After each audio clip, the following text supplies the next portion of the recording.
An arrow loosed from a hilltop bow 2000 years ago. Legend says it struck an elephant and kept going. Through a tiger, a deer, a wild boar, and a lizard on a tree. One arrow, five animals. That is how the poets describe the archer of the Koli Hills, a chieftain called Ori. But this story is not about his aim, it is about his heart.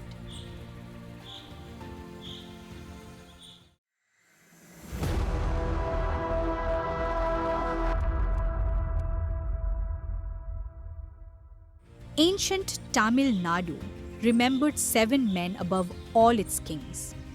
They called them the Valalgal, the great givers. Not the three crowned kings, not emperors, small hill chieftains with little land and endless hearts. In a world where kings hoarded gold, these seven gave it away to anyone who asked.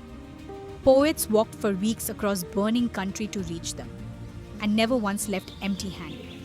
Seven names: Pari, Ori, Kari, Ai, Pagan, Nuli, Athiyaman. Pari, the king who gave his chariot to a jasmine vine. You met him in episode 1. Athiyaman, who gave away the fruit of immortality itself. His story comes later in this series. Today, two of the seven: the archer of Koli and the man who gave away elephants. Two men, two mountains. One radical idea that greatness is measured by what you give. Here is what made ancient Tamil Nadu extraordinary. Fame was not decided by armies, it was decided by poets. A single verse of praise could make a chieftain immortal. Or a single refusal to sing could erase him from history forever. Kings could buy soldiers, they could never buy poems. Poems had to be earned.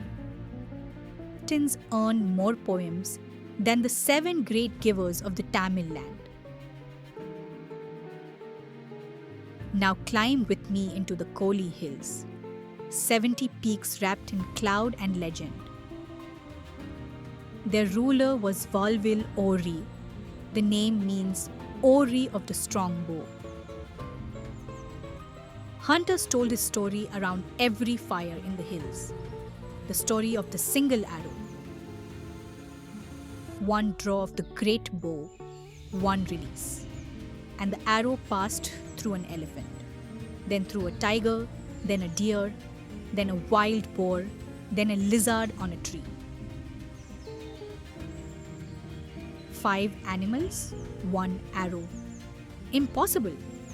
Of course it is. That is the point of a legend. The poets were telling you this man's strength was beyond anything you could measure.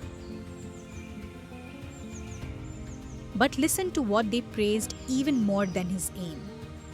What Ori did after the hunt.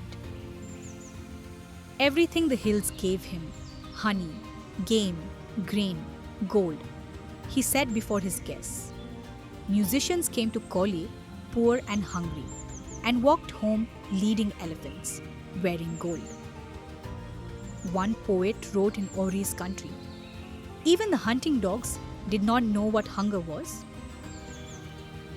But the age of the givers was ending. War was coming to the hills.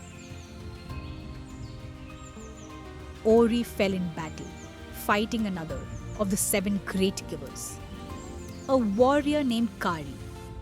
Even generosity could not escape the age of war. Remember that name, Kari.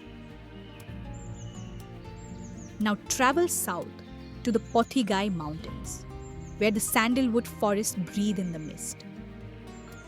Their chieftain was Ai Andhiran, and his generosity confused even the poets who praised him. Most kings gave gold. Ai gave elephants, not one at a time, by the herd. Poets tried to count them leaving his gates and gave up. they lost count. One poem swears the bamboo groves of his hills bent low because so many elephants had gone. Then came the gift that made him immortal, the story of the blue robe. Legend says a serpent king gave Ai a robe of impossible blue, priceless, unrepeatable, unique on earth, a treasure any king alive would have locked away forever. Ai looked at it once and gave it away to the god of his mountain. He kept nothing for himself. A poet finally asked him why he gave like this. His answer survives inside the Purana Nuru. Ai does not give to buy heaven. The poet wrote, he gives because it is right. No bargain with the gods, no hunger for fame. Goodness as its own complete reason. 2000 years later, philosophers still argue about pure goodness. I simply lived it. Pause here, because this is the single idea beneath everything in the Purana Nuru. In ancient Tamil thought, wealth was like water. It existed for one purpose, to flow. A rich man who hoarded was not admired here. He was pitied, like a blocked well. The poets kept a brutal ledger. Give, and your name lives. Hoard, and you vanish. We remember Ori and Ai by name today. Their richer, meaner neighbors gone. Erased completely. In the end, the poems were the only currency that never once lost its value. So what do two ancient hill chieftains have to say to you in 2026? We live in the age of accumulation, wealth ranked, listed, and measured by what people keep.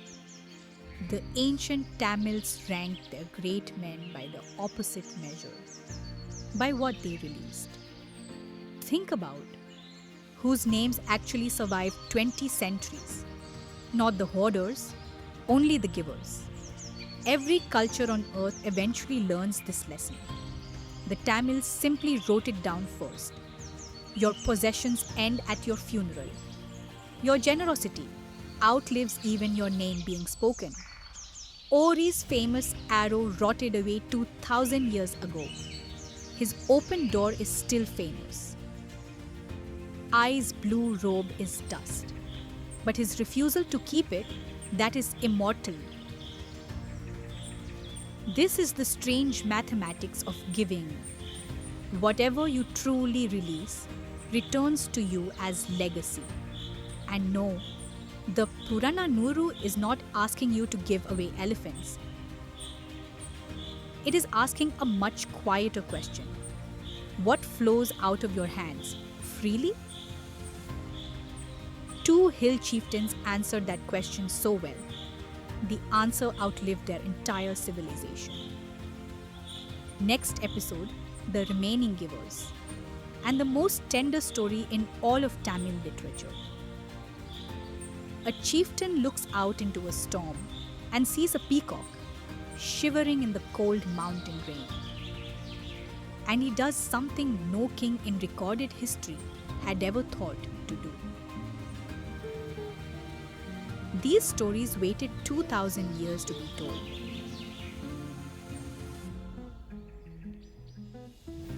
And they are only just beginning.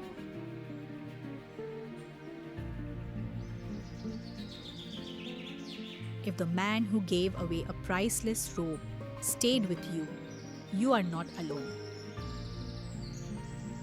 Subscribe to the Antique Chronicles, a new ancient story every week. And tell me in one word, what would you find hardest to give away?